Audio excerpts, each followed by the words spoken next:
Dans beaucoup de religions, la vie sur Terre est considérée comme une punition. Et il existe d'innombrables traditions et courants spirituels qui nous apportent des méthodes pour nous élever et évoluer. Et justement, souvent, évolution rime avec l'idée qu'il faille quitter la Terre, qu'il faille s'échapper de cette prison du corps. Mais si nous prenions le sens de notre vie et de notre incarnation d'un autre point de vue.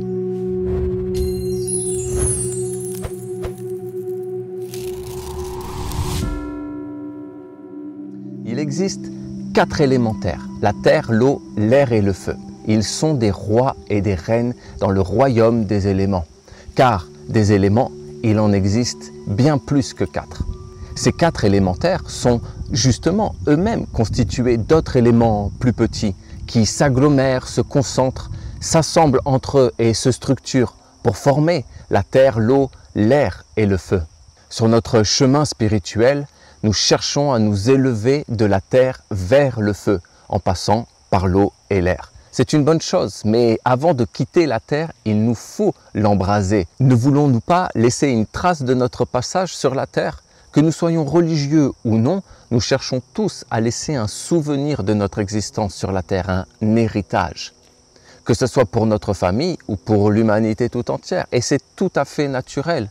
Nous sommes comme les végétaux et les animaux qui sont concentrés à une seule chose, la transmission et la préservation de leur espèce. Aujourd'hui, de plus en plus de spiritualistes cherchent à quitter la Terre, à fuir la réalité de l'existence et ils veulent s'échapper du corps qu'ils considèrent comme une prison. Pour moi, beaucoup passent à côté de leur existence et de la sagesse du corps et de la vie sur Terre. L'humanité est de plus en plus semblable à des fruits sans pépins.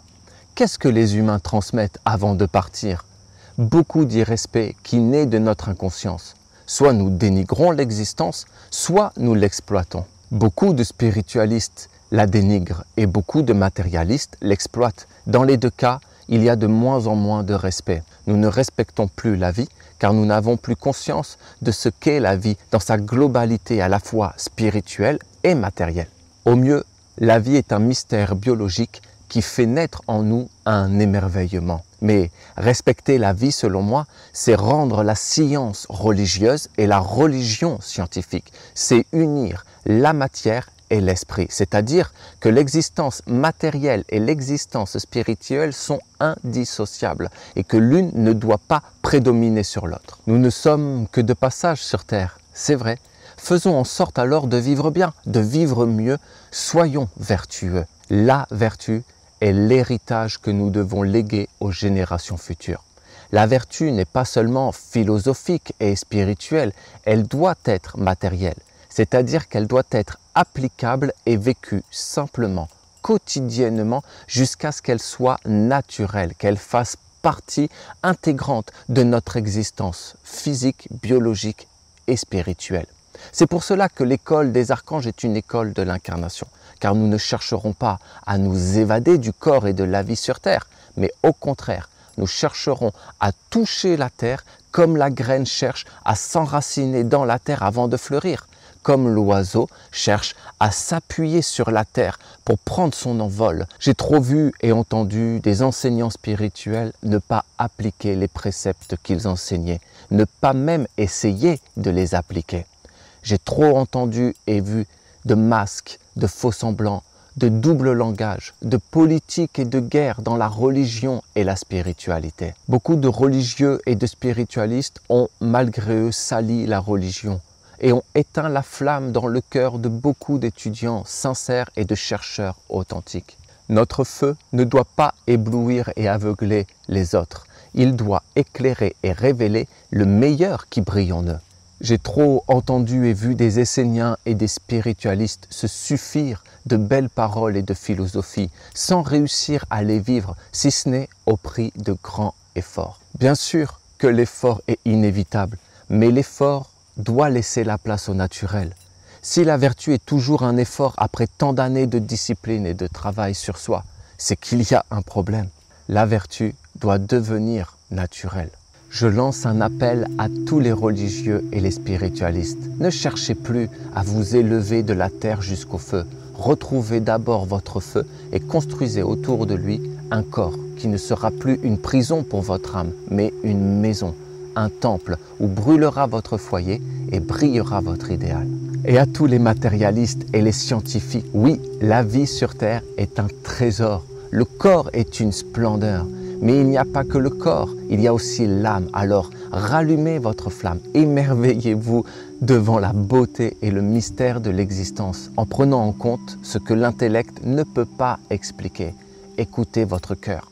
Ne soyez plus blasé ou désabusé. Votre âme a une voix et elle vous prie de suivre votre voix. Mais comment l'entendre s'il n'y a que le corps qui existe pour vous? Il y a des mondes qui existent et qui vivent que vous ne soupçonnez pas. Tout commence par le feu. Dans les traditions de l'Orient, il est enseigné le détachement et la libération de la souffrance et de la matière. Mais la libération n'est pas une fuite, elle est plutôt une acceptation, un courage et une transcendance. Acceptons l'existence, non dans une fatalité, et faisons de notre vie sur Terre une expression de la vertu. Notre existence doit être un exemple. La Terre, un témoin du ciel, et notre corps, la révélation de notre âme. Nous avons un corps et nous sommes sur la Terre. Que faisons-nous de notre existence et de ce temps qui nous est imparti? Si notre idéal est la guerre et le vice, alors nous vivrons la guerre et le vice. Mais si notre idéal est la paix et la vertu, pourquoi nous ne les vivons pas naturellement? Selon moi, c'est parce que nous ne devons pas nous élever de la terre vers le feu avant d'avoir allumé le feu de la vertu en nous et de l'avoir exprimé sur la terre à travers notre vie quotidienne. Nous devons toucher la terre avant de nous élever au ciel. Et parce que nous avons un corps, nous pensons être incarnés, nous pensons avoir touché la terre, mais nous rêvons plus que nous vivons. Ce qui est le plus terrible, je trouve, c'est que le rêve nous convient, il nous suffit. Beaucoup s'éveillent et prennent conscience de ce que je dis, mais beaucoup ne font rien.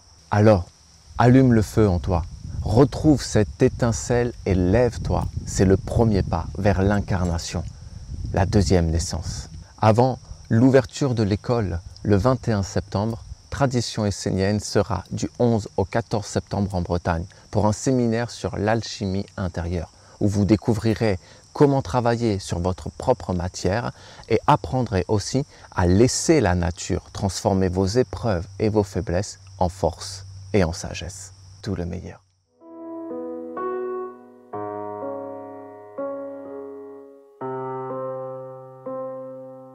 Par Saint Jean le caché, la lumière et l'enseignement qui chemine.